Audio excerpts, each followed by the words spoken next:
Our story begins in the small coastal town of Bluffton, South Carolina. Just before 1 a.m. on October 28, 2015, 2 calls came into Bluffton County 911. 911, where's your emergency? It's 39 Pinecrest Way. You said 39 Pinecrest Way? Yes, ma'am. What's going on there? I don't know. There's been a shooting. I'm not outside. What's going on? I can't understand you. What's going on there? There's been a shooting. Who's shooting? Someone's been shot. The male? Yeah. Okay. Okay, where has he been shot at? Okay. Is the suspect still? Hello? I don't know where he's been shot. Okay, I do have someone en route, okay? Are the suspects there? 911, major emergency. My friend's been shot and killed. Hello? Hi, my friend's been shot and killed. I can't hear you, sir. Could you say that again? My friend's been shot and killed. Okay, what's the address? It's Pinecrest, 39. 39 Pinecrest, and it just happened? Yes. Okay, and he's there now? Me and his roommate. Okay, and you said he was shot? Yeah, we're sitting outside and got shot in front of me. Okay, and that was 39 Pinecrest, correct? Yes. And is he bleeding? He got shot in the head. He's dead. Okay. I'm getting him en route to you, okay?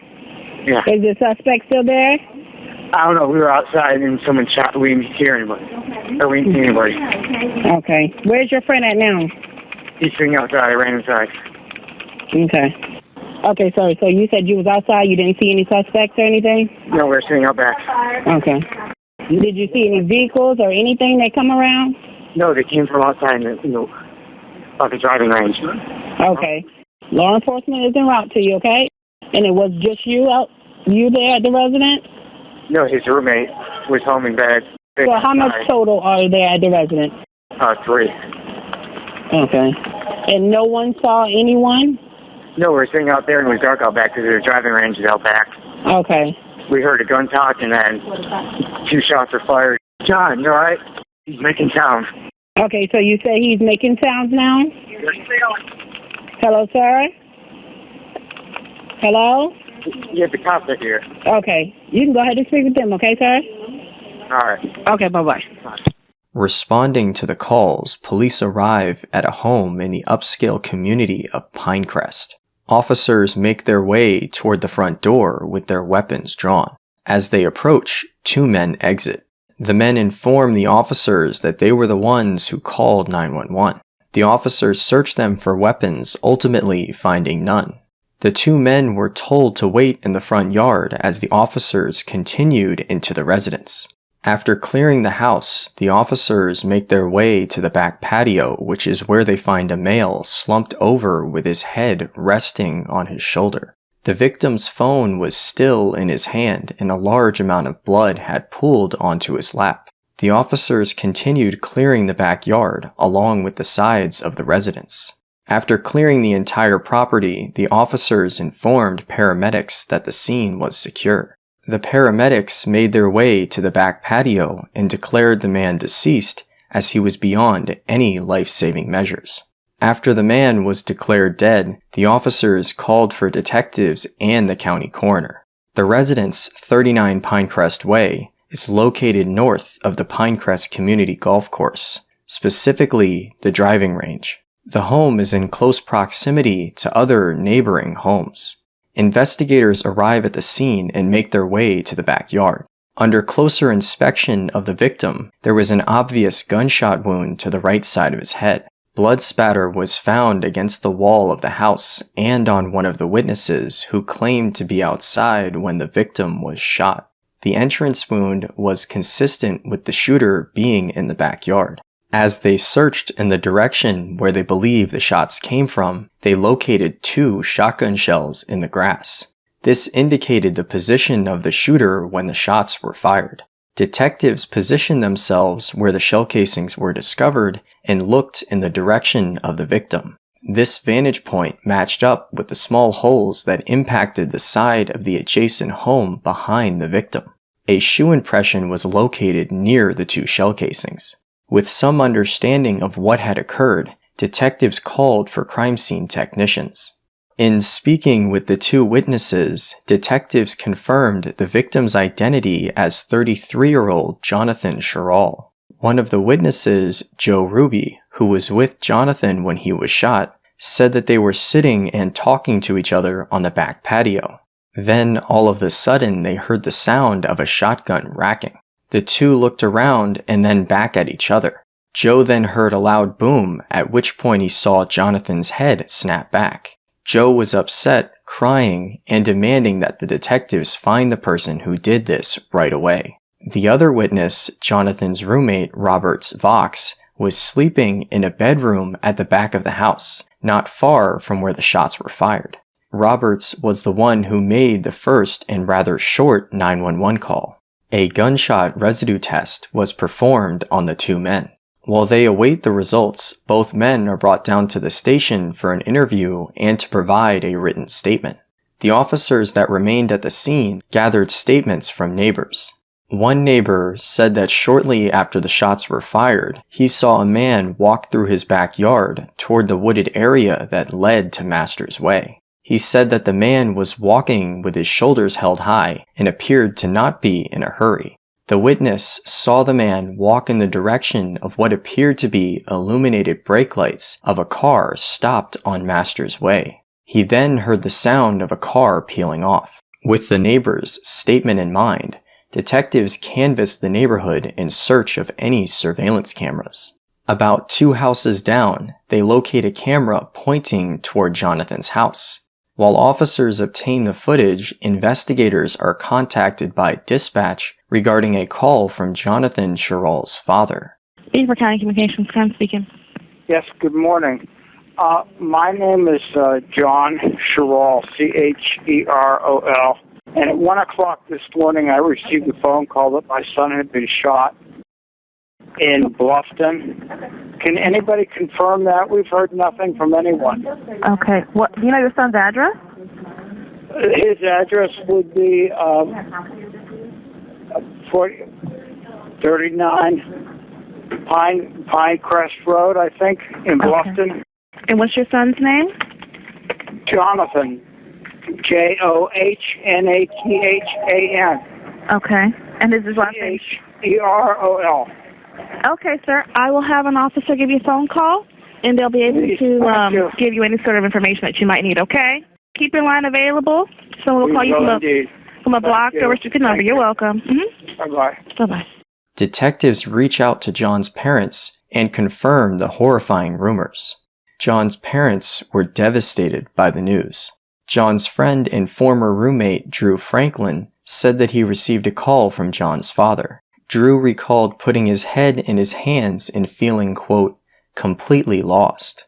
Drew remembers hearing John's parents' voices and how they were not the same jovial and happy as he was used to. Back at the station, investigators speak with Joe Ruby. Before the interview began, Joe's clothing and shoes were collected as evidence. Joe said that John had invited him over, so he stopped by after his shift ended at 11 p.m. Shortly after arriving, John shared a bizarre story with him and Roberts. John was telling you about, tell me again what you said about this car that showed up at his house. He told me a story when I got there because he said something really weird happened or something like that. He said, Kim Murphy said he heard a knock or a doorbell rang. He looked through the people and saw a girl there. So he opened the door and she said she had car trouble or something, so she pulled into his driveway. I thought that didn't really make too much sense. So he closed the door, put some clothes on, and went out and looked at her car. He said everything was fine. And he said she tried to make out with him or something. She asked to come inside, so he told her to leave. She got in her car and left. Did he describe the girl to you at all? He said it was like a girl about his age, I guess decent looking at the time, all he said. We were talking about how it was weird, it's like someone's trying to chase the house or... As far as, you say you heard a gun cocking or a slide racking? Yeah, slide. Sounded like a slide. Okay. And what would you say, it's like a pistol or a shotgun or... I don't think it was like a shotgun. Probably more like a pistol. Okay. Kind of loud though, so... So, let's say... It didn't sound like a small 9mm, so bigger. Okay. Alright, let's say this is a house real quick, and you got One couch, this is the back door right here. You got one couch here. You got a couch here. Where are you sitting? That's the door. This is the back door, and this is the house. So I was sitting on the end of the couch. And where was John? Pretty sure he's kind of sitting in the middle of the couch with his coffee table in front, right in between the two couches. And you're sitting there, you are talking, and when you hear the gun rack, the slide rack, about what direction is it going? We kind of both looked over in this direction, towards the golf course and lot. To the right. Alright. So you hear the slide rack, you look around, but about how long are you looking around before the first shot? Well, we both immediately looked up at each other, gave each other a look like, what was that? That sounds like a gun. So we just kind of looked back and forth at each other, and then a few seconds later. So, how many shots did you hear? Pretty sure it was 2 shots. I was looking at John, and then it hit him. So you were looking right at him when alright, and then what did you do? Well, I still couldn't believe it was gunshots, and I saw the hole in his head, and I kind of got up and I could keep shooting, so I kind of ducked and went over to the door and I went inside. I was kind of yelling, and I was yelling for Roberts. What were you yelling at? So I was just yelling like, holy shit, and I was banging on Roberts' door, and he was yelling Roberts. There were shots, I think John's dead or John's hit. Where's Roberts even? He opened the door, and it's right there. So you're banging on his door. Did he open the door? Yeah, pretty much right away, because I think he heard the shots and he was getting up. Because I think he said he already called 911. I went up to the front where John's room was, because I didn't know if anybody was coming. So you went into John's room instead of the phone house.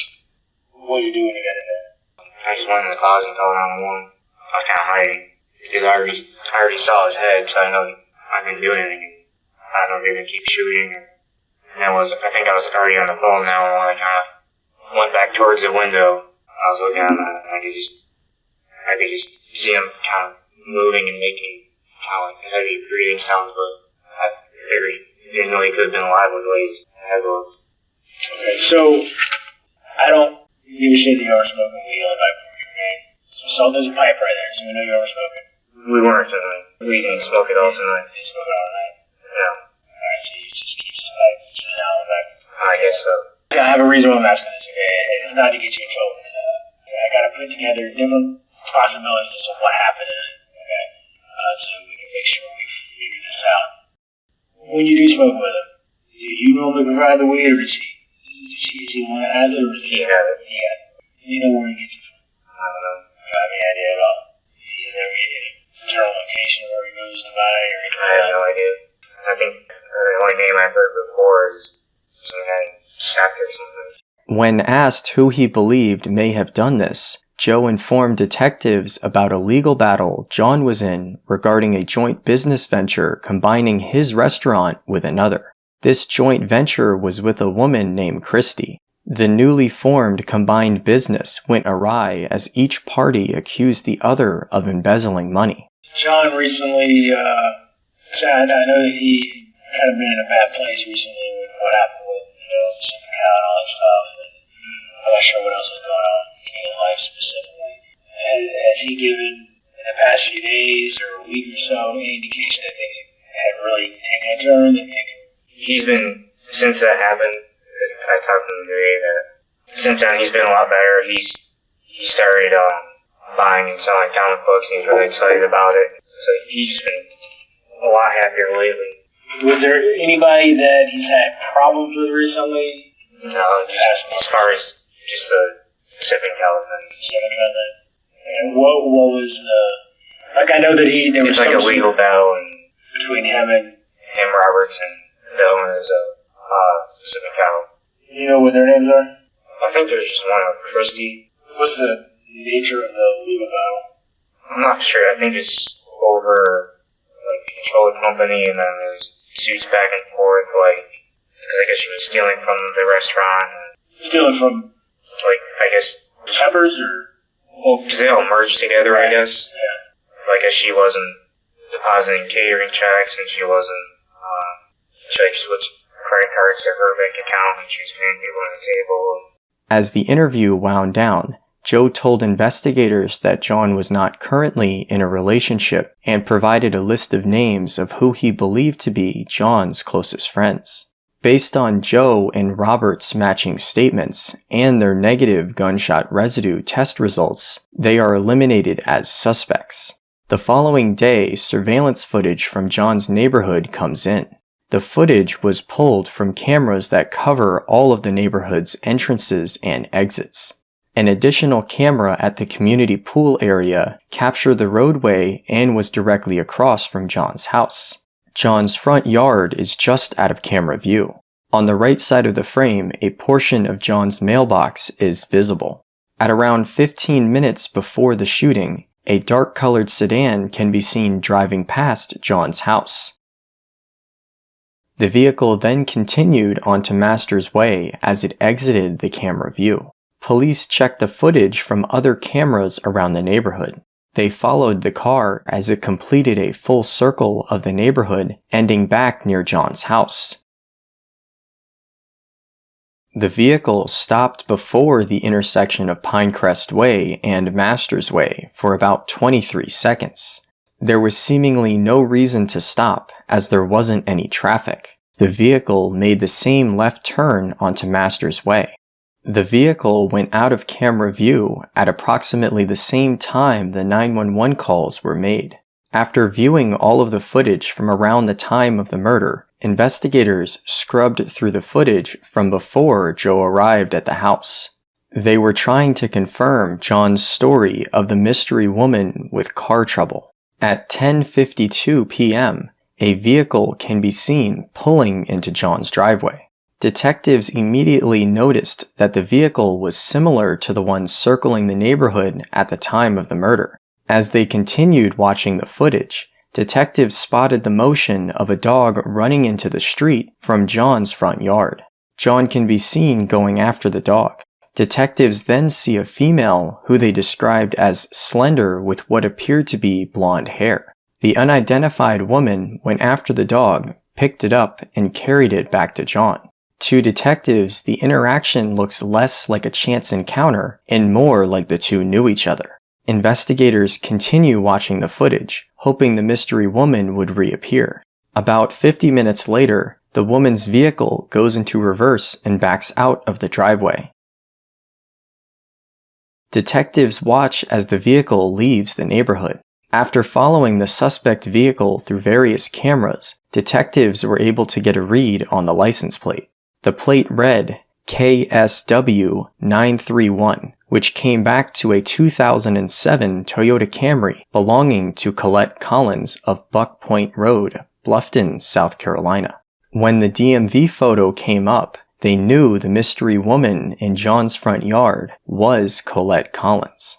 While watching the footage of the vehicle, a keenly-eyed detective noticed an abnormality among the wheels. The front passenger side wheel had a different amount of spokes than every other wheel. It had 7 spokes while the others had 6. This was a very substantial development because it differentiated the vehicle from other Camrys. As detectives finished looking at the surveillance footage, John Cherol's phone records came back. John was texting at the time he was murdered. He was responding to a text that read, "Shoot his ass, I don't give a anymore." John's response had not yet been sent and read, "Why, what happened?" The number belonged to a man named Joshua. Josh agreed to come to the police department and speak with investigators. First, I want you to tell me about John. How do you know him? What relationship do you have with him? I don't know, probably 10 years ago, drinking at the bars.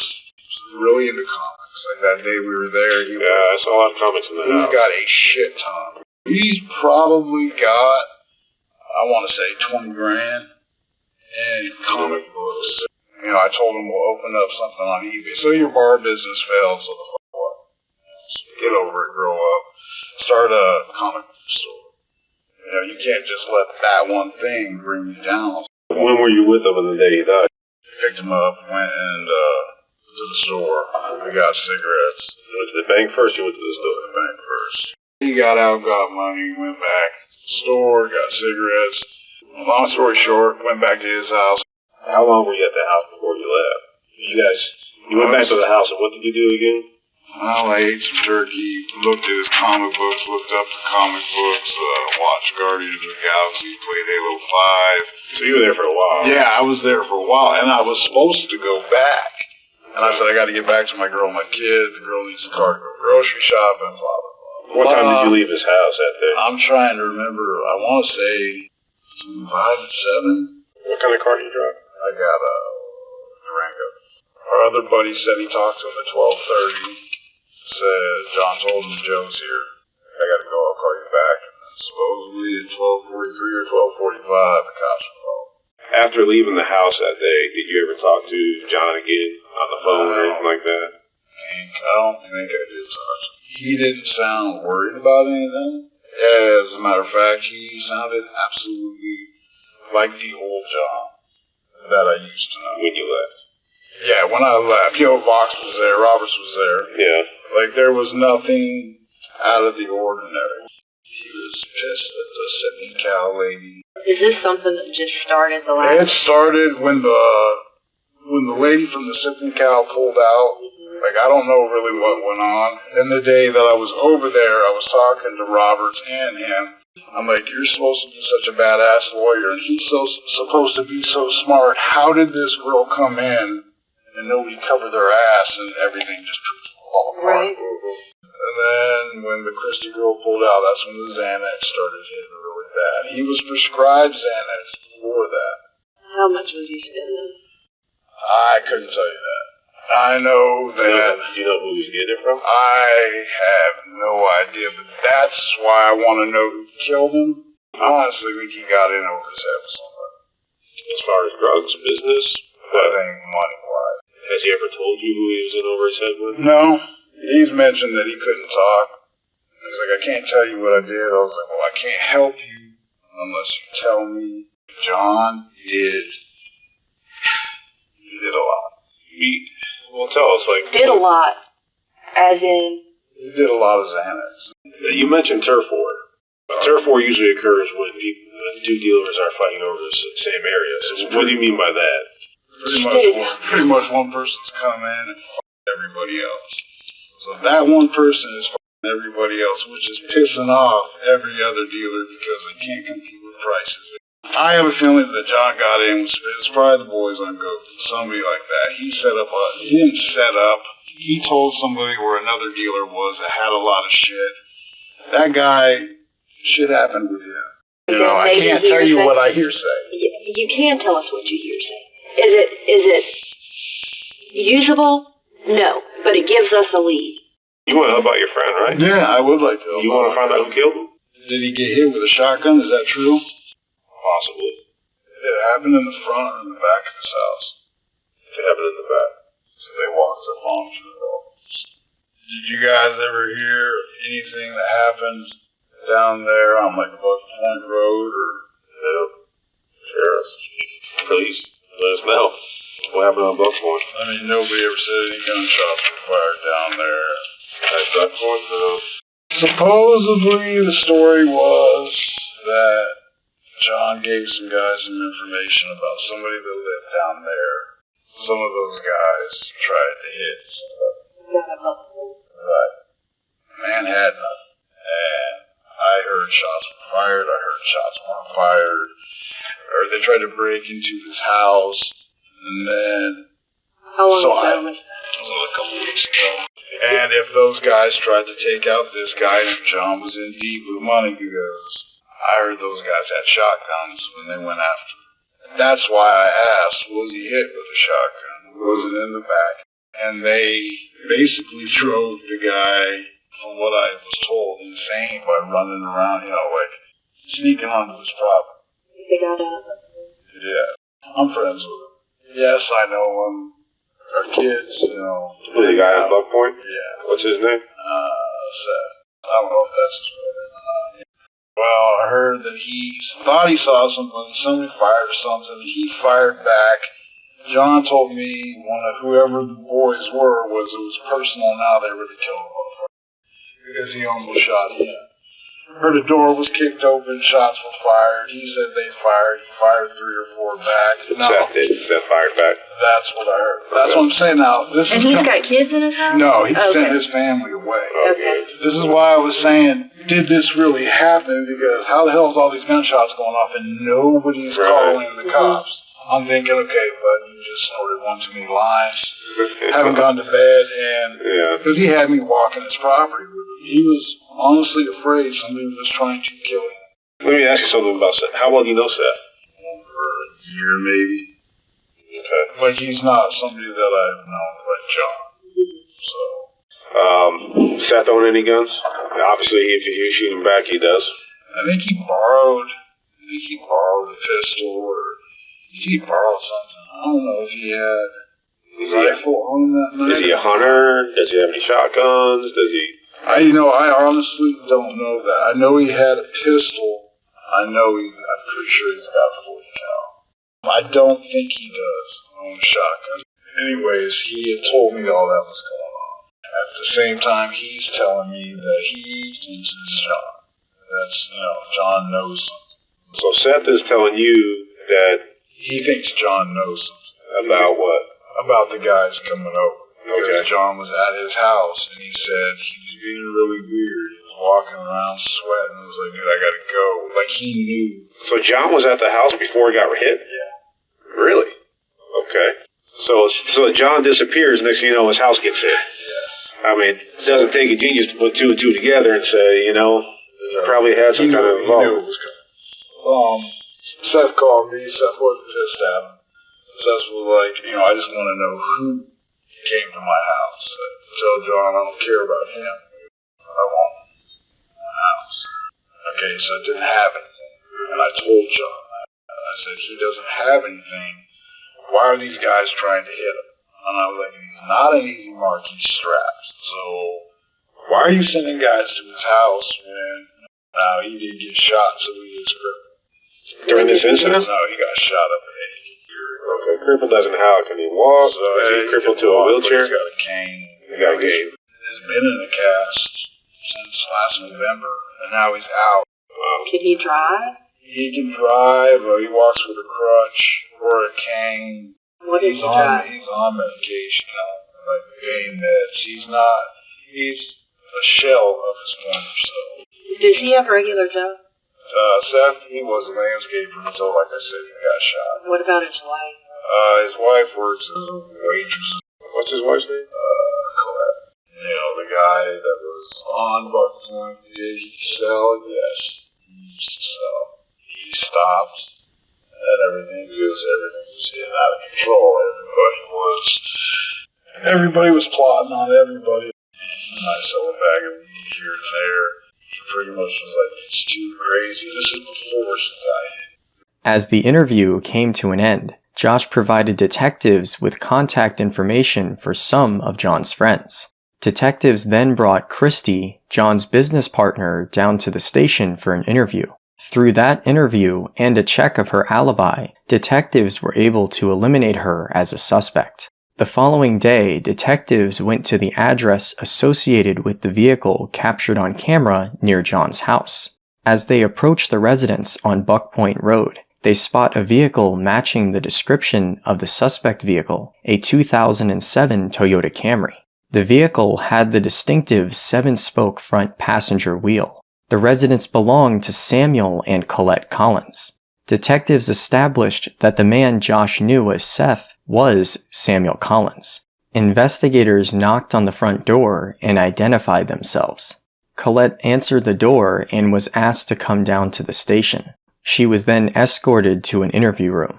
You need anything? Water? I guess you got a Pepsi there or something. But Yeah, it's almost gone. you like some bottled water or Diet Coke? Diet Coke? Give me 1 second. I'm not sure what they told you when they went out and talked to you just now. I can assume what it's about. Whenever he said it was happened Tuesday night, that my friend got shot and killed. I was there. I know they're going to come talk to me. I've watched a lot of First 48, and whoever's the last person that he's always going to be talked to. We saw him last. Right. And Josh Oh, and gotcha. I'm thinking, he was there, but I don't know who else was there or throughout the day or what he did or who he talked to. So the last time you saw him was that night? We just want to go check up on him. I know he's been suffering with depression and the restaurant closing and everything. And, I've gone through the same types of things with depression and thoughts. Actually intense. And so I went over there to check up on him, and he was doing good. He had a peel mask on, and he was in his robe. I guess I called him at an off time. A facial. He had a facial on, and we just sat outside and talked. We just talked. Did he know you were coming by? No, he didn't know. You tried to surprise him? I was on the way home, and I was like, I'm passing his house. I'm just going to stop by. I don't think we've ever really communicated over the phone. It's just like I'll see him, or he'll come by my house, and we'll hang out, or whatever, whatnot. How do you know him? I know him from Peppers. We used to go up there because we were right down the road from Peppers. So my husband and I, and so we met him at the back bar and just clicked. Like I can't even forget his birthday because he's like literally 2 months and 9 days off from my birthday, and we were talking about how same generation, the same stuff, kidding about different colors, Converse, stuff like that. We really didn't have that close of a relationship. He was just someone that I could talk to. What about he and your husband? How was their relationship?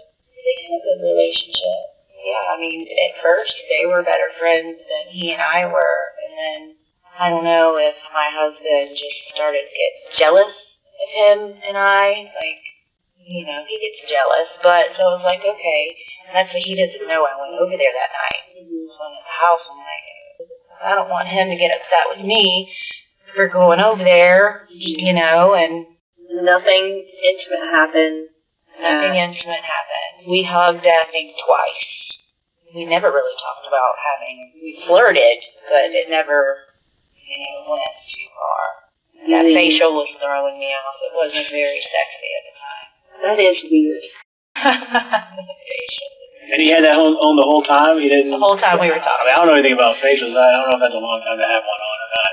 It was dried. It was ready to come off. Like a clay mask or like a peel-off? It was a peel. And he was in this big terry cloth robe. And I was like, ooh, I like this robe, it's soft.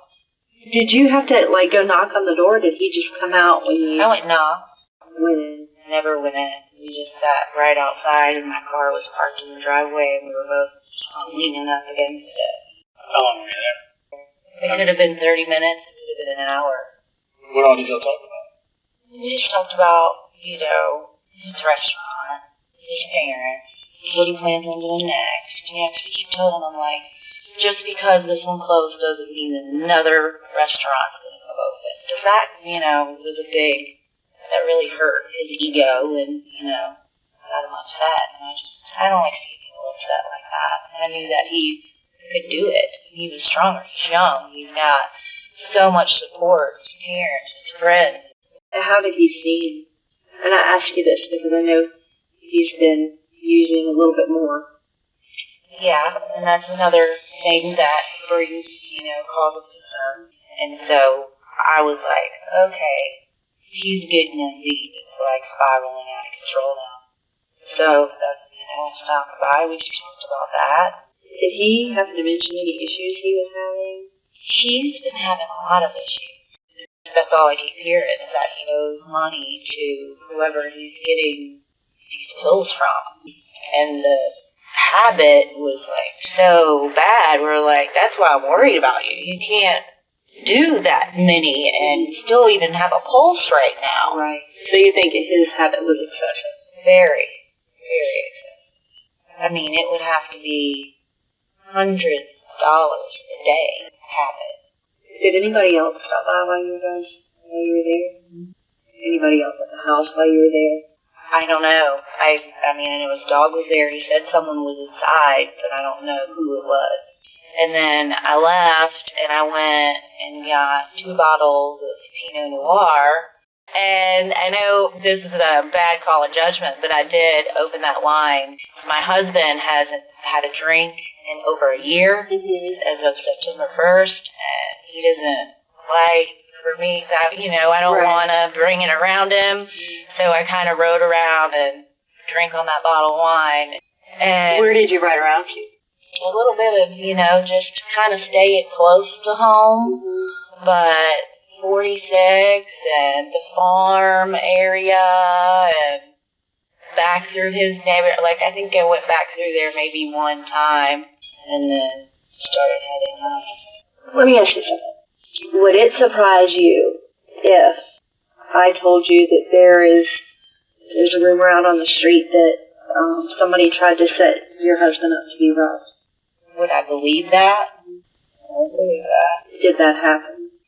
I think what happened could have been a setup. What happened? The door got kicked in. When was that? Yeah, it's been about over a month. Husband's at home, laying in the bed, and then the door kicks in, and they're like, "Freeze, mother!" And 2 shots went, and then my husband dove off of the bed and went into my closet, turned the lights off, closed the door. He didn't have anything to protect himself, so he closed himself off. And I was there, right after they were. The door was wide open. Nothing was touched, which I thought was very strange. So then I go looking around. I found one of their shell casings. So they were shooting at y'all? They shot twice, but I don't even know. It was there's something in the ceiling. I don't know if it was just a scare tactic or what, because no problem ever since.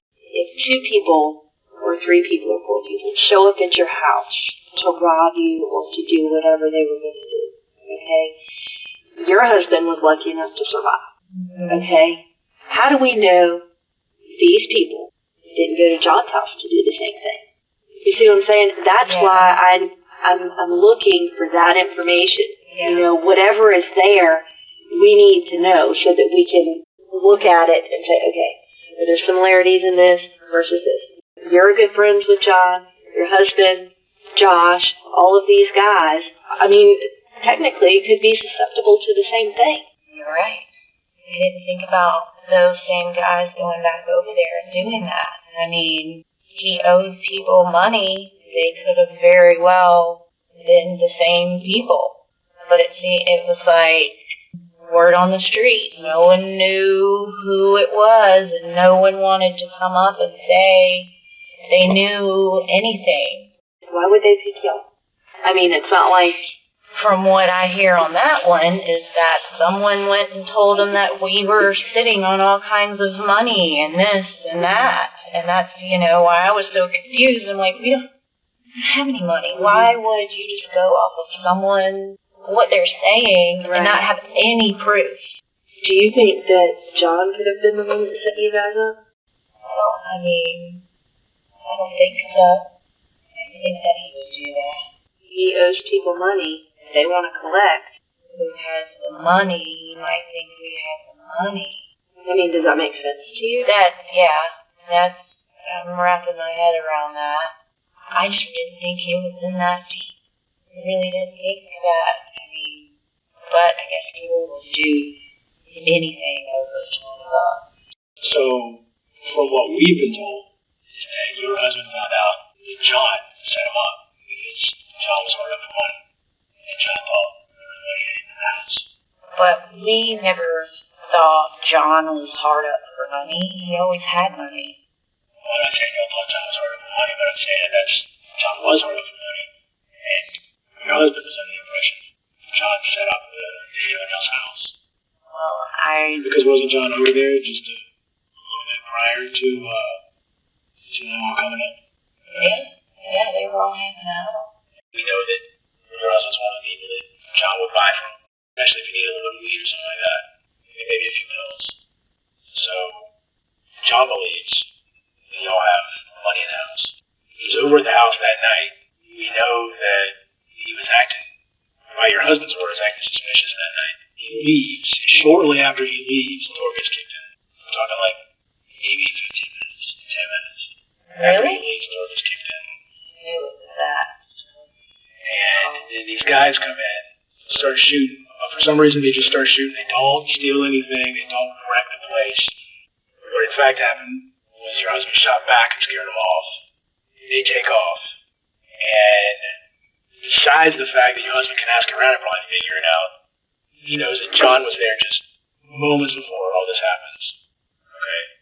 So John obviously set him up. He confronts John about it. And John, for whatever reason, is completely honest. Like, yeah, man, my bad, basically. Because we have John's phone records and John's texts.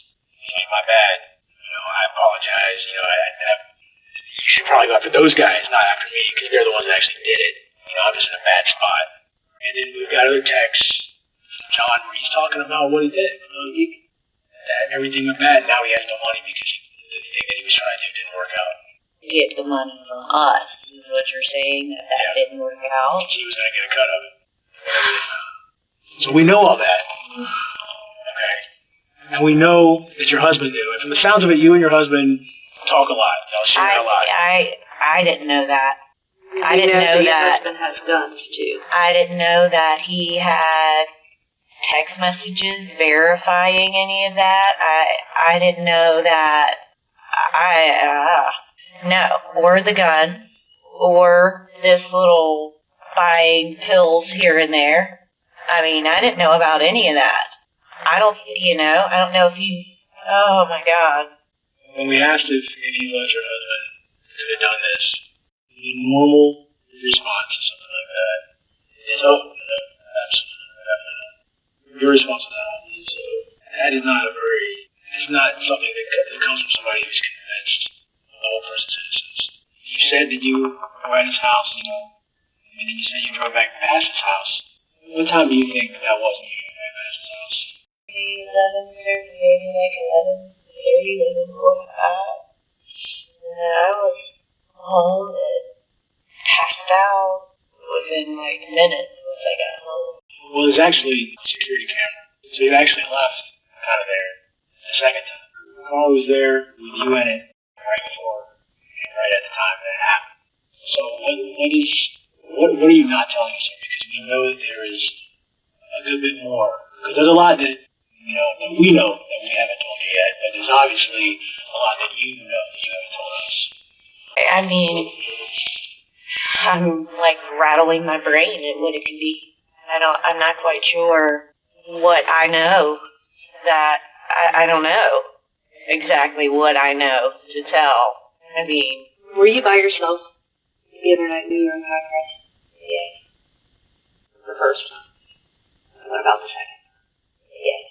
I never went anywhere else. It was just me. I didn't stop, pick anybody up, nothing. I definitely didn't have anyone in my car. I had my work clothes in there, my purse, shoes. I mean, call anybody. No. Call anybody. If I did, I really can't remember after all the alcohol. I did not know that. It was my car. No, it's your car. It's your car. We can see you in it. I feel like this is turning into, do I need to get a lawyer? I mean, you're not in any trouble. I feel like my words are being twisted around, though.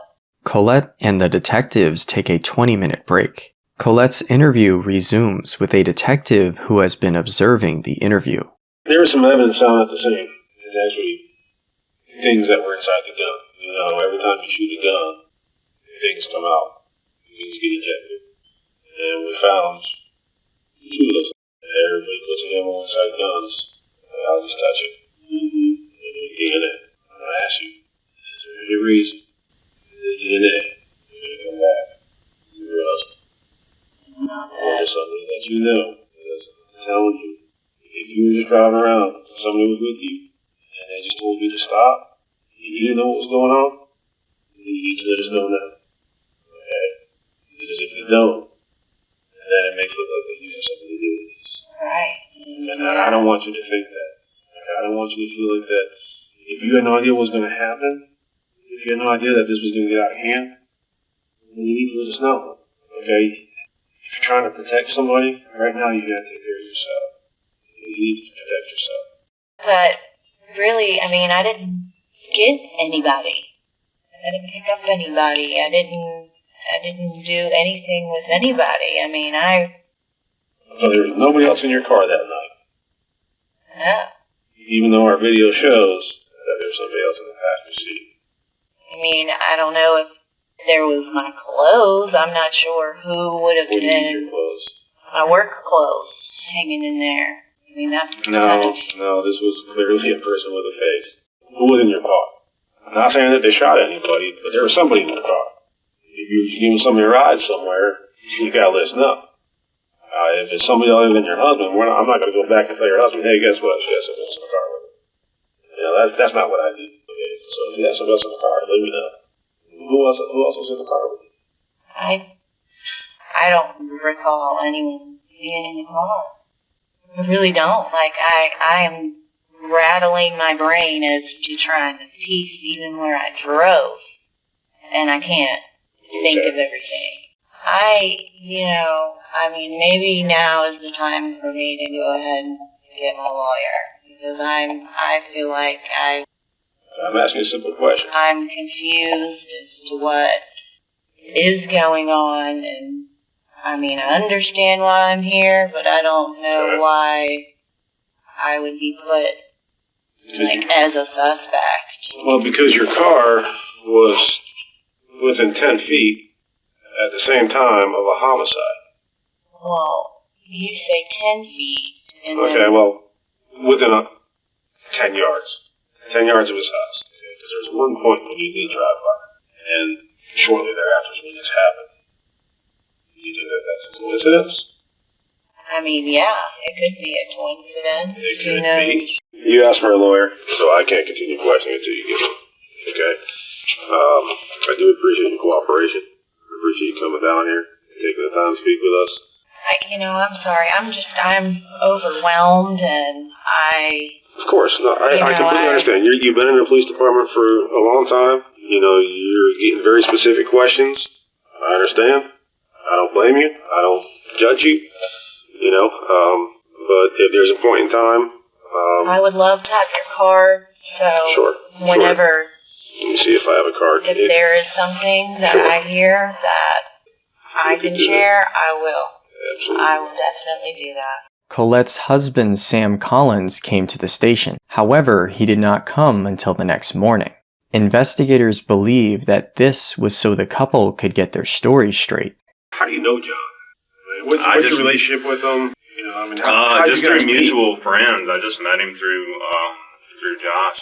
And at the time, you know, I had just got injured and I was seeking more medicine as well. So when I first hurt this leg over a year ago is when the hospital sent me out with basically no medicine. So I went on the hunt for medicine. And that's how I ended up getting intertwined with these people. So you mentioned who would you buy the pills from? Same person that John would? Isaiah Walker. Did he have any street names or anything like that? Talk. Yeah, like TikTok, because he takes forever. That's the same thing Josh said. Your relationship with John. Do you guys ever have any issues? He did end up asking me for money whenever those Sipman Cow things started falling off. He said he had some bills gone, he wanted to borrow some money. I did loan him some money. And we did have an issue with that, but he actually gave me this watch, which I've been wearing in his honor ever since. I mean, we're not here to jam you up in any way, yeah, but I just need complete honesty from you, okay? Have you ever had anything in your house that you sold to him, such as narcotics or anything like that? No. You never sold him any drugs? No. Did you ever let him have any drugs that you had in the house before? What do you mean you're not trying to jam me up? What kind of question? Why do you want to know? What I'm saying is I'm not going to arrest you for distribution of whatever you gave him. I'm just trying to establish a relationship that you had with him. Yes, he did come over, and I did give him some medicine from time to time, yes. Did he pay for that medicine? Or did he give you, like, items like a watch? Well, I think the reason he gave me this watch is because he knew he wasn't going to have any money, and it was sort of his way of buttering me up. I got you. And then he told me he was going to pay me later, and that was basically how our thing went. Which is like, well, I'll pay you later. You know I'm good for it because I got these stocks and this going on and these comic books, and you know about my watches, so why don't you just give me those and I'll pay you later. So I gave him some and gave him some and gave him some, and then he didn't pay me. That was somewhat our relationship because he knows I get medicine, so I can have it sometimes, and I knew other people, and he knew I knew Isaiah as well. So there was that relationship there because there was some of the time where I did have some of Isaiah's, and then he would come and get them and go to work or whatever. Now, if he knew... Actually, I think Isaiah might have been the first person that put me in touch with him, now that I think about it. If you both knew Isaiah, why would he not go directly to Isaiah and go to you instead? Convenience. As far as location or... Location and... Or less money or... Not less money, just less time. That's obviously why you call him TikTok. Yeah, right? It takes a lot of time. But, I mean, I quit doing all that. Tell me about your relationship with your wife.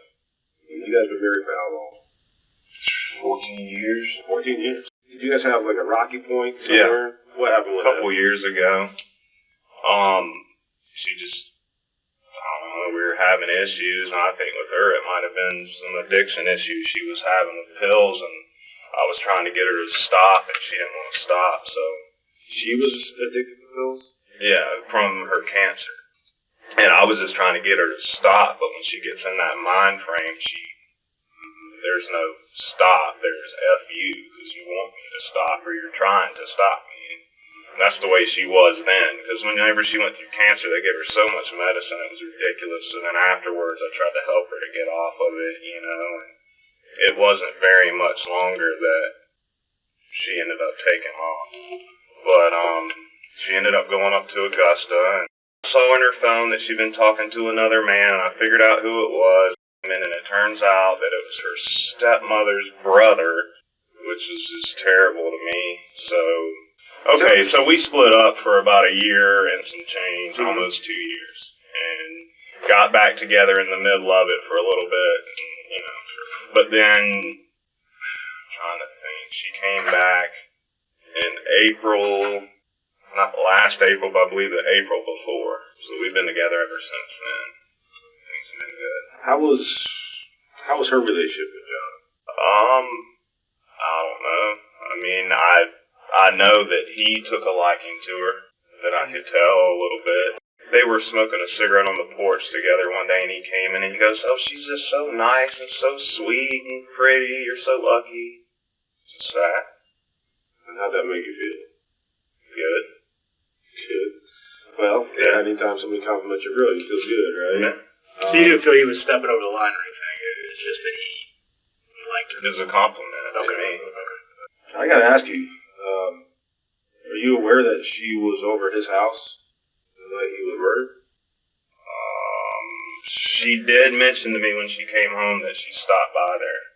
Why did she tell you she didn't tell me? No, I don't know if you knew her now. That's what I'm asking you, if you knew that she was She told me that she stopped by. Does she normally stop by his house? That's what I asked her. Yeah. And she said no. She said she just wanted to stop by just because she was concerned about him or whatever. Now, Tuesday night, where were you? I was at home. You were at home with my son and what my mother-in-law. Your mother-in-law was home too. Remember what time she came in that night? I think it was like 1:30 or so. 1:30? Maybe. I mean, because she woke me up briefly, but I didn't really... Do you remember her demeanor? She was drunk. She was drunk? Yes. Where did she say she was drinking at? I didn't really ask. You didn't ask? I just assumed it was at work, and then, I don't know, at that point in time at night, I just didn't get into it, really. I just kind of went back to bed and figured she'd talk about it the next day. She didn't tell you why she was late coming home? What time does she normally come home? Sometimes it is kind of late like that. Okay. But I don't, because she works at Secession, so sometimes the guys will stay out there and drink late. I mean, I did ask her the next day, have you been going over there? I was like, because Josh called me and told me what happened, and then I was like, and then And she said, well, I was over there last night. And I was like, why were you over there? You know, like, what the heck are you doing over there? And that's when she told me. And well, I stopped by because I was concerned. I was like, well, is this something that you've been doing? I was like, because I would like to know. Right. Do you think that she might have been intimate with him? I sure hope not. I mean, because, and not to bring up a sore subject with you, but you remember her behavior when she dealt with your stepmom's son. Did she kind of exhibit the same behaviors over the past couple of weeks with John? No, I mean, I wasn't suspicious of her. You know her more than anybody, that's why I'm asking. You know, if you notice any different interchange in her behavior or anything like that. No, and she can't really have sex that well because of her, the procedures they did when she had cancer. Sex is not really the first thing on her mind. Yeah. I don't think. I mean, she likes to be treated nice and, you know, for me to be nice to her and kiss on her, you know, and stuff like that, and hugging, but... Let me ask you something, and our job is not only to develop suspects, it's also to eliminate them, and that's why we're here, and that's why I appreciate you being here. A couple of things that I asked if you would give us consent for is, one, your DNA, and then two, would you give us consent to search your house and your vehicle? No. You want to give us consent to search your house and vehicle? No, that's just... Okay. Feels like invasion of my privacy, and that's fine, that's why we asked for consent. I figured I'd ask, you know, again, that just helps eliminate you more. Detectives then asked Sam about the attempted robbery of his house. So they were on my porch, and I looked through by my wife's vanity in her bedroom. I could see through the blinds, and I could see over, and I just saw a guy in a yellow jacket, and then another figure. Didn't really tell much more because I went back immediately, you know.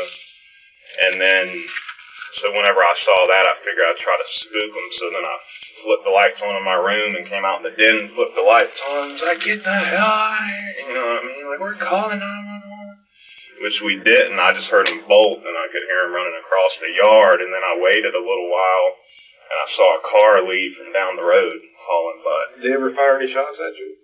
Mm-hmm. From my understanding, there were some rounds, there were some bullet holes in your trailer. In my house? Yeah, there are. There were some that were there when we moved in. So there were no bullet shots this night? This night that these guys came to the house, they didn't shoot at you? No. Okay. Somebody may think I had a lot going on because that's what I told John. I'm like, I don't know why they think that there's anything to get here because I don't have anything. Like, I don't have any weed anymore. I was like, all I have is my medication. I was like, and I really don't have much money, you know. I mean, we've got our TVs and stuff in there, but that's it. I was like, I don't understand. Right. It doesn't make sense why somebody... He said, and then John told me, he said, well, I think somebody's got either some 6-month-old information or they just got the wrong information. That's what John told you? Yeah, he said, because for whatever reason, they think that you're a mark for them to try to get. That night when you were home by yourself, did you, prior to this happening, people being on your back porch, did you have anybody over that night? John came over that day. What time was he over there? He was over there. He came over in the morning at 10 or 11. He left for about an hour. He came back. He basically hung out with me. But he was acting really nervous and stuff, too. Like, why do you think he was acting nervous? I don't know. He was just... How long was it after he left that these guys supposedly came to your house? A matter of probably 30 minutes to an hour. You don't find that odd? A little bit, yeah. And I asked him about it. Yeah, what'd he say? He said, well, I went and talked to all the guys that I know and told them that you were my friend and not to go over there. And I said, well, you sure you don't know anything about it? He was like, no, dude, I promise I don't. He said, all I know is the stuff that I heard at the bar. He said, but I'll see what I can find out and see what I hear. I mean, I didn't directly think that immediately, you know, that... Because I don't know why he would do that, because I didn't, you know, because he knew that I didn't have anything, so I didn't see his motive. Other than the fact that he owed me a little bit of money, but you know, that's not enough money for that. Do you ever recall a conversation you had with him over the phone in which he told you that he set you up, he was the one that set it up? No. Do y'all have that conversation? Because I'd like to hear it. No, this is just through hearsay. So that's Josh. You know what? Josh is the one that told me that. He told me that he sort of admitted it, but he never told me specifically. You know what I mean? John never called me and told me. Okay, how'd you feel after Josh told you that? You know, about John? I mean, I wasn't real happy about it, but I also didn't really believe it because it's Josh. Yeah. So these guys did fire at you or no? No. I mean, it's not gonna. The reason why I ask is it's not gonna change anything. We just need to know if somebody's willing to try to kill you, then they may also be trying to kill John. Yeah, they fired at me. I just don't want y'all messing with me. And we're not here to mess with you. I already told you that. Yeah, they came. Yeah, they came through the door and fired at me. Did you fire? Did you have a gun? Did you fire? No, I hid in their closet. Put the lights on. How many shots did they fire? Just two. You were alone? I was alone. She showed up right after, and that's when I ended up calling 911 and saying my wife was okay. I just didn't want to. I don't know. I just didn't want to talk about it. I didn't want y'all to just. I don't know. Was there anything else that we discussed? No, everything else was 100%. It's just that incident. What prevents these guys from coming back is maybe, you know, you're trying to protect yourself and you happen to find a gun in the house and you shoot back or whatever. I mean, that at least prevents them from coming back. Otherwise, you know, now we're concerned that these guys are going to come back. If they just shot John, now they're going to come back for you because they already shown a proneness for violence. And we don't want that to happen to you or your son or your wife or your family. Either. So is there anything part of this? How would me shooting back change any of that? Because it's going to scare them off. It's going to scare them off. They're going to know that you're protecting your house, and they're not going to come back. I mean, well, I probably scared them off. I would even say that. Okay. Let's just say that I scared them off. Okay, you scared them off. Fair enough. But I currently have no weapons or anything like that. Okay. Whose weapon was that you used to scare them off? I didn't necessarily do that. I scared them off. That's all I want to say. You can't tell us how you scared them off? I mean, you pretty much know already, so no, I can't. I don't know. That's why I'm asking you. You're the victim of this situation. You're allowed to defend yourself, especially in your house. You ever hear of the castle doctrine? What does it say? That felons can have firearms? I don't think so. Well, what it says is that you're allowed to protect your house. Yeah, I'm aware of that, but I don't have anything else to say without a lawyer. Okay. All right. I trust that if we have any further questions, or if you hear anything, I'll definitely let you know. Detective Odom's going to give you his card. Please, I mean, definitely. I know that word on the street spreads quickly. Yeah. And if somebody starts bragging about what they did, I'll definitely let you know. They need to be taken off the street. It would make me feel safer. Sam's DNA sample was collected and kept as evidence. After the interviews with Sam and Colette, detectives were at a standstill.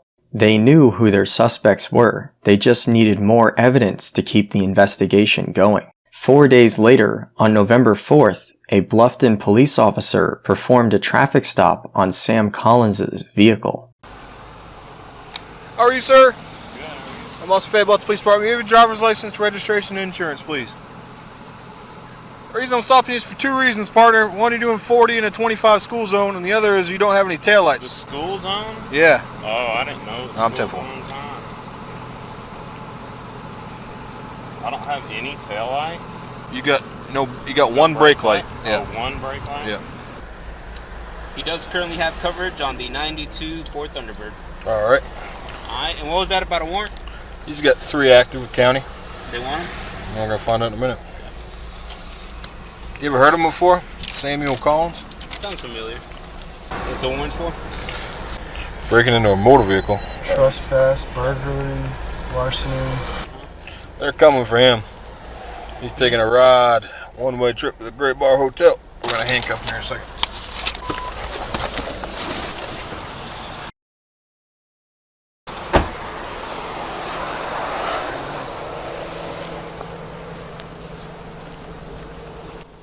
Mr. Collins. Yeah. You shut your car for me real quick, bud? Yeah. Just hop on out with me real quick. What? Why? I'll explain it to you when you step out of the car, okay?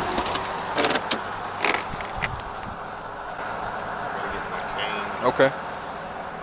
What's going on? Like I said before, I'll explain it to you when you step out here.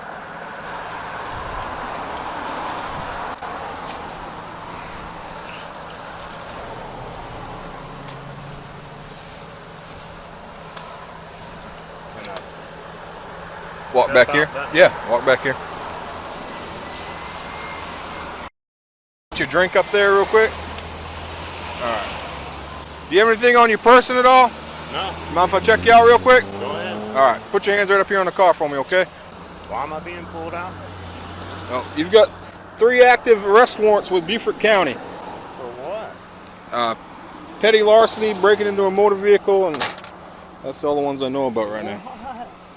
And there's another reason I'm going to talk to you about here in just a second, okay?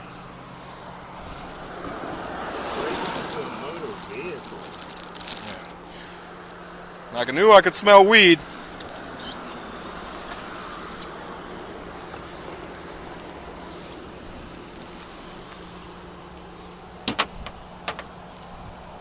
Alright, just put your hands right behind your back, okay?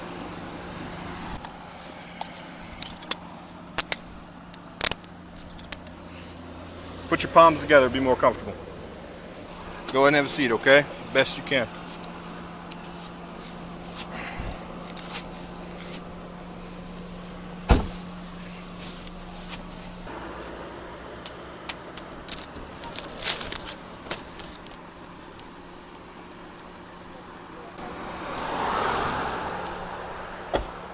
Put this shotgun shell back in the car. What gauge is that? 12. What kind? Winchester. Then we just have a murder with a shotgun? Yeah, we did. They recovered 2 casings, I believe, or something like that. Sam was ultimately charged with simple possession. The arresting officer notified detectives of the shotgun shell found on Sam. Detectives then obtained a search warrant for Sam's vehicle. The shotgun shell and a phone were recovered and entered into evidence. Detectives then secured a warrant for Sam and Colette's home on Buck Point Road. Colette was there during the search. Investigators recalled her being surprised that they were there and disrespectful to them. During the search, they noticed shotgun holes throughout the house, as well as a shooting target above the bed with numerous holes in it. Detectives found something that resembled a shotgun, but upon further inspection, it was determined to be a BB gun that their son used. Ultimately, no weapons were found inside the house. However, they did recover multiple shotgun shells. Frustratingly, the shotgun shells collected did not match the type used in John Cherol's murder. While at the home, detectives seized multiple cell phones. Investigators searched through the phones belonging to Sam and found a rather damning text message. The message was sent to one of Sam's friends and it read, "I hope you don't wake up from this text. Put gun in back of truck. Was gonna wrap it in that camo gloves in there too. Had a late night ride just between us, not crew in morning. Just me. See you soon. Thank you." That was my best interpretation of the text. The message was sent less than 2 hours after John's murder. There was also a follow-up message sent by Sam 2 days later to the same number. That message read, "You haven't seen me, I haven't seen you."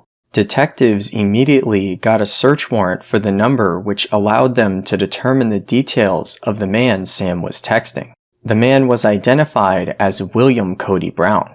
Based on the messages between Sam and Cody, a search warrant was obtained for Cody's house. Cody lived in the farm neighborhood, the same neighborhood Colette admitted to driving through on the night of the murder during her drinking and driving escapade. Inside Cody's garage, detectives found camouflage clothing, a camouflage shotgun, 1 fired shotgun shell, and multiple unfired shotgun shells. Those items were seized by Bluffton police investigators. Cody was then brought down to the station for an interview. I was scared for his life and going to borrow that shotgun. Okay, but it's, it's my baby. Please don't let nothing happen to it. I wake up the next morning and I got a message for that he had put it in the back of my truck. And I was like, didn't it rain last night? And I was like, what the heck is he doing?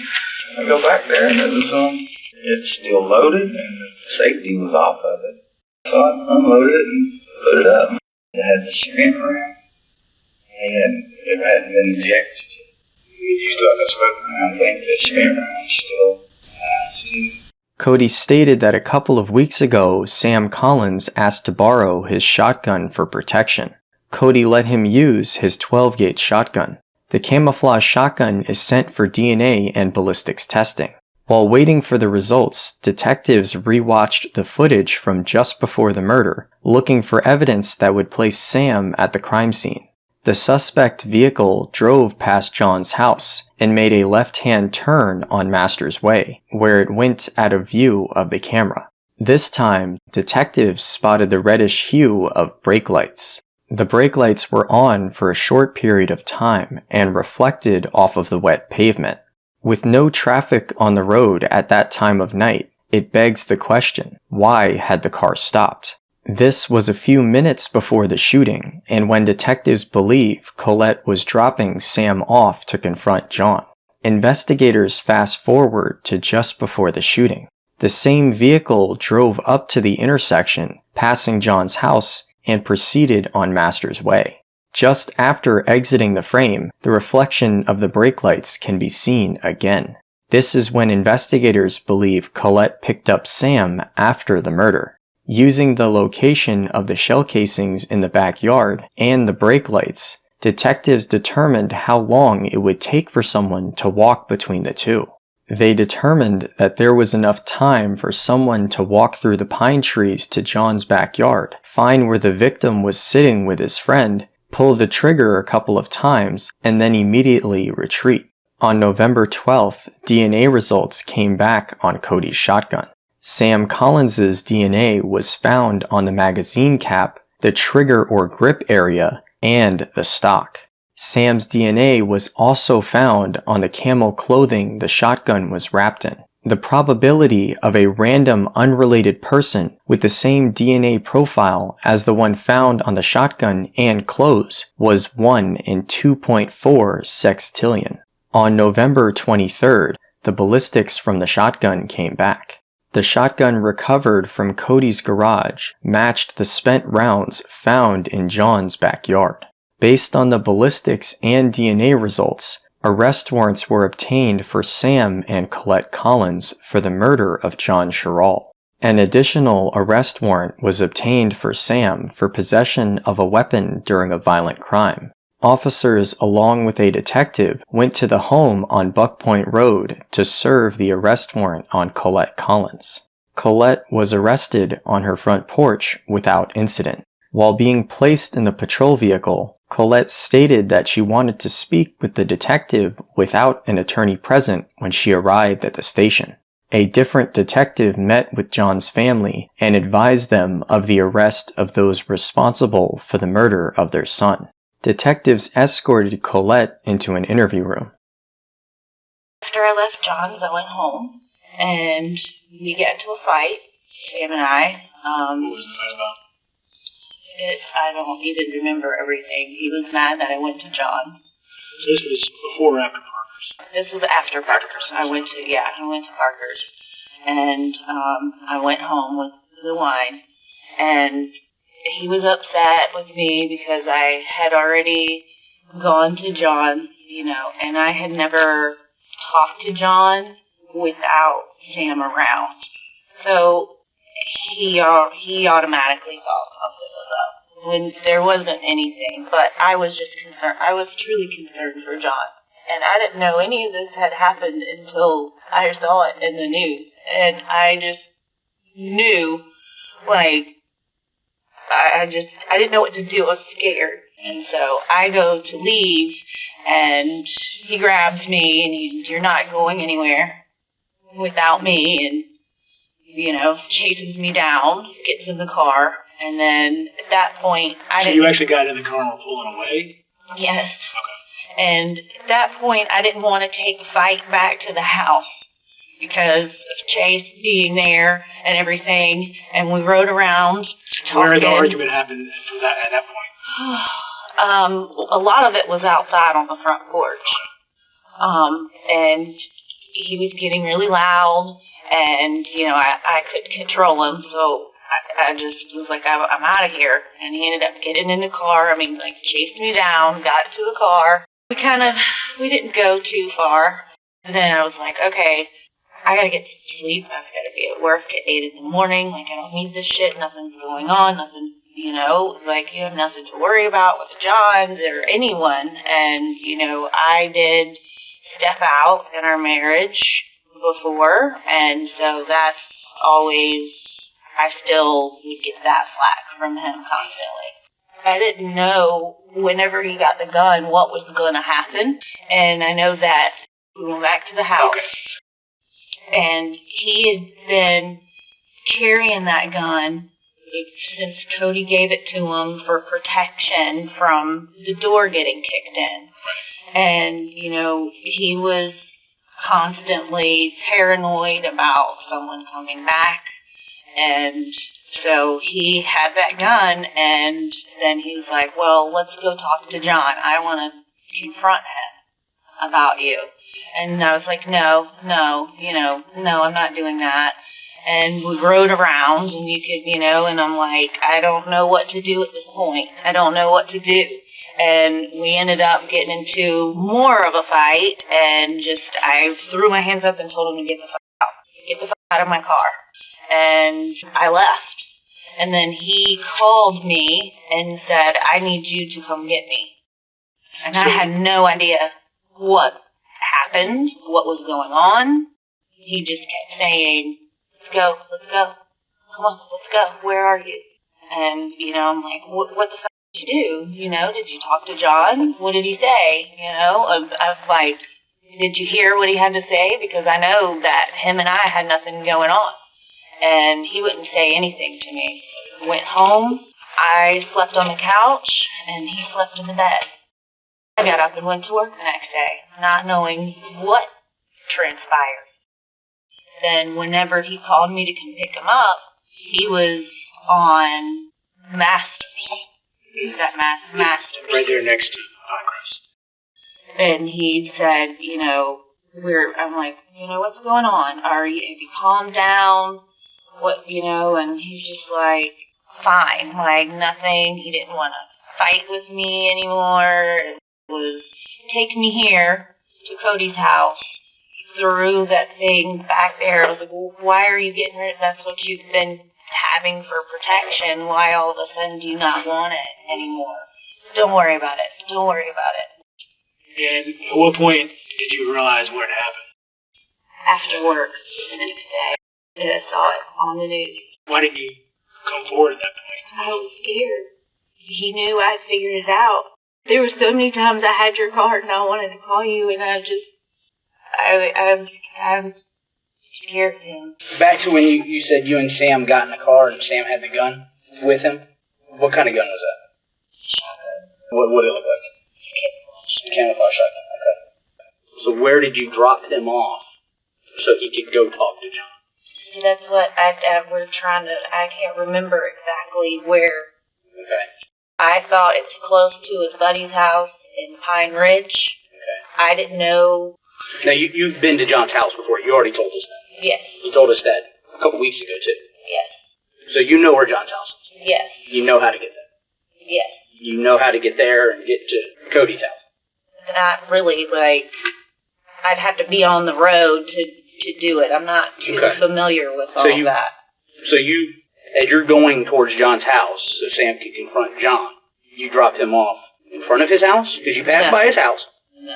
I know it wasn't near John's house. Detectives asked Colette to write down her account of that night. While doing so, she asked them some questions. Can you tell me what is going to happen to me? Yeah. I mean, I'll talk to you about all that. You just gotta get this written down, and then I'll talk about a couple of other things. Okay, I'll answer any questions you need to. Okay. What is it? I mean, that's going to depend on a lot of different things. But let's finish this up.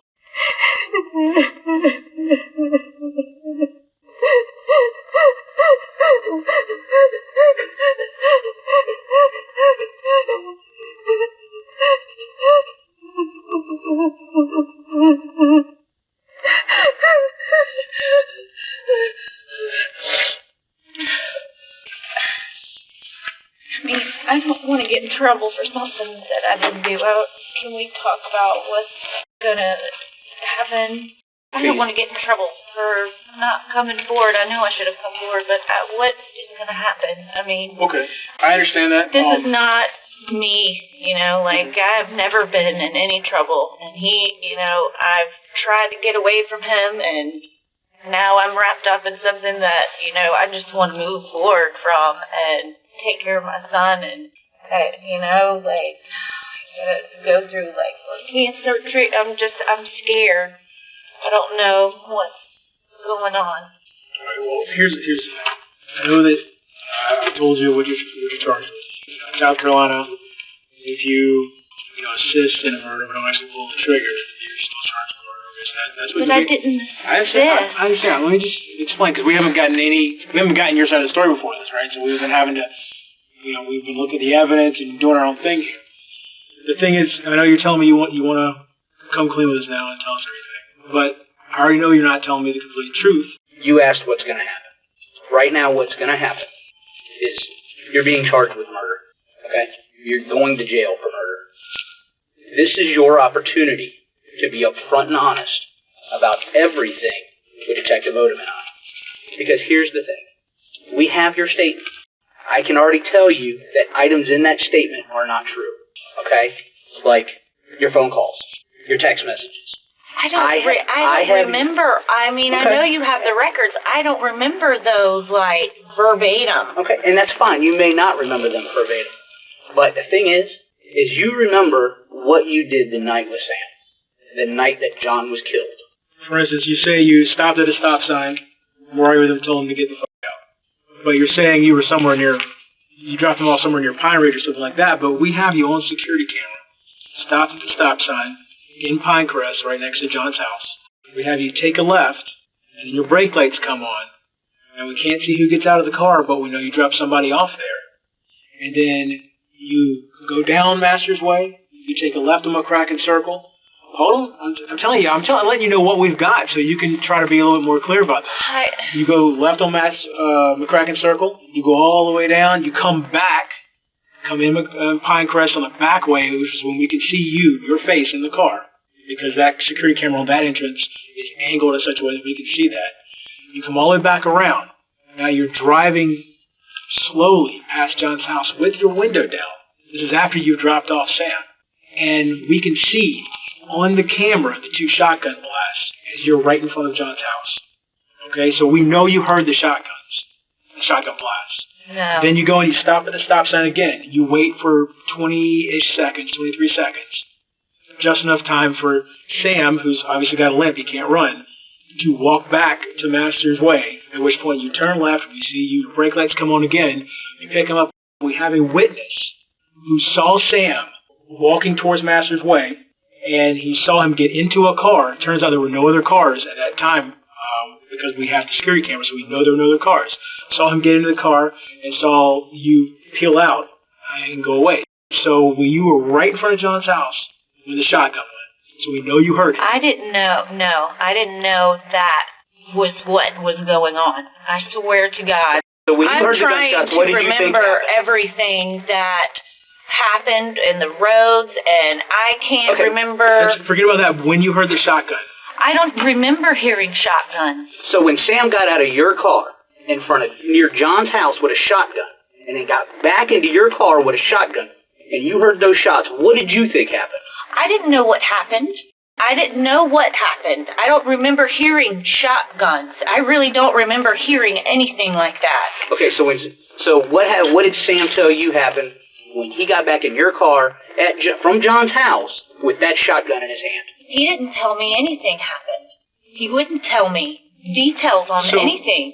It wasn't until after I went to work and came home and then saw him again that shit started coming out. If you were taking Sam over there to talk to John, that's the plan, for him to talk to John, and for whatever reason you think it's okay, he's got a shotgun to go talk to John, why did you think that Sam went behind the houses? Instead of going up to John's front door and going to talk to him, which is the way if you're going to talk to somebody, you go to the front door. Sam goes behind the houses. I don't remember seeing him go behind the houses. And that's where you picked him up from, too. We know you stopped at that stop sign and waited till you could see him come out from behind the houses and then turn left on Masters Way. I don't remember seeing him go behind the house. Colette. I swear to God, I am being honest here. I don't want to go. I'm going to stop you, okay? And the reason I'm going to stop you is because this is your opportunity. Again, I'm going to say, this is your opportunity to do the right thing, okay? What happened, happened. But this is your chance to do the right thing. Because today, I had to look a mother in the face and tell her that her son was killed. She already knew that. And we had to tell her that again. So I want you to stop and think as a mother how you would feel if that happened to Sam or happened to your son Chase. Wouldn't you want the person sitting in this room right now to tell the truth? So stop lying to me. Stop lying to Detective Odom. Because here's the thing. You're going to jail. And what you do in this room will determine how things go. I can't tell you that I'm going to get you out of a murder charge. We can't do that. We're not prosecutors. We're not attorneys. But the truth in this room goes a long way. So I want you to stop and think about your son. Because that's what John was to somebody else. He was a son. So let's go over this again. You go to your house. You told Sam that you went to see John. So Sam's angry. What specifically is he saying? Now that he's found that you went over to John's house, this guy that he is certain is responsible for y'all's door getting kicked in and Sam almost getting killed. Sam's certain that John did that. Sam told us that in the first interview, that he knew John was responsible for that. So Sam finds out you just went to John's house. Sam's a jealous guy anyway, and this is the guy that almost got Sam killed, and potentially the rest of your family if y'all had been home. So what did Sam say when you tell him you went to John's house? He accused me of, sleeping with John. And I told him no, and he even went as far as to check my underwear to see what they looked like, and check to see if I had shaved my legs or that down there. What did he say specifically about John? I mean, is he, knowing Sam, he's obviously going to be ranting about... Yeah, I mean, I'm just trying to think. I don't remember the specifics, it was just, why did you go over there? Why would you do that to me? You're making me look like a fool for talking to him without me there. What about after y'all go back home, and then he gets riled up again, and he grabs his shotgun? At that point, what's he say? I'm going to go confront him about y'all. I'm going to go confront him about the door and who did it. And he was thinking that he was going to find out who kicked in our door by threatening John with the gun. I don't think he intended... Let me tell you about that. Because what happened when he got there, he didn't say one word to John. Because there was a witness out on the porch right next to John. Your husband didn't say word one. They didn't even see him. All they heard was a shotgun rack and then 2 shotgun blasts. And John didn't even hear the blast because the first one hit him in the face. Alright? So the guy sitting next to him had brains all over his shirt. Alright? So Colette, I want you to think again. I want you to think real hard. Okay? You take Sam over to that house with a shotgun, knowing he's going to confront John. You drove around the block. You come back and you're in front of the house. 2, not 1, but 2 shotgun blasts go off. And then your husband gets back in your car. Tells you he's got to go drop the shotgun off at somebody's house. At Cody's house. I thought that I didn't know that he did that. I didn't know that he did that. I thought that he just did it to scare him. Did what to scare him? Shoot the gun. That's what he told me. When did he tell you that? When he got in the car. Whenever I was questioned, because I heard it and I was freaking out, and he didn't want to tell me, I guess, what happened, and I thought that he was going over there to confront him and scare him and find out who did it, because he then was talking about going after them, and that's why he wanted to take the gun. Oh my God. Oh my God. So when you dropped him off, was the plan for you to circle back around and he'd wait till he saw you, and then he'd scare him, and then he'd come on back out? Yeah. So that's why you drove slowly past so he'd see that was you. Fire the shotgun, scare him. get whatever information you need to get. When did Sam tell you he killed him? Like, after, oh gosh, it was the next day in, like, the evening. So a day goes by, and Sam tells you that he killed John. I saw what happened on the news. Okay. And that he was dead. Okay. And I started freaking out. Okay. And questioning him if he did it. So you started questioning Sam about it, and what did Sam say? He said, you better not tell anybody anything. Sam's reason for this was that it was revenge for the hit on y'all's house. Did Sam say that that was his purpose when he went over there? He went there to kill him? No. What was the conversation in the car on the way to John's house? We were still arguing about if I had sex with John, if I'd ever talked to him before on the phone or texted him, and I hadn't. And then, we were like almost there, and I was wanting to turn around because I don't like this. And he was slamming my head up against the window so hard. It was ringing my ear. It was so hard.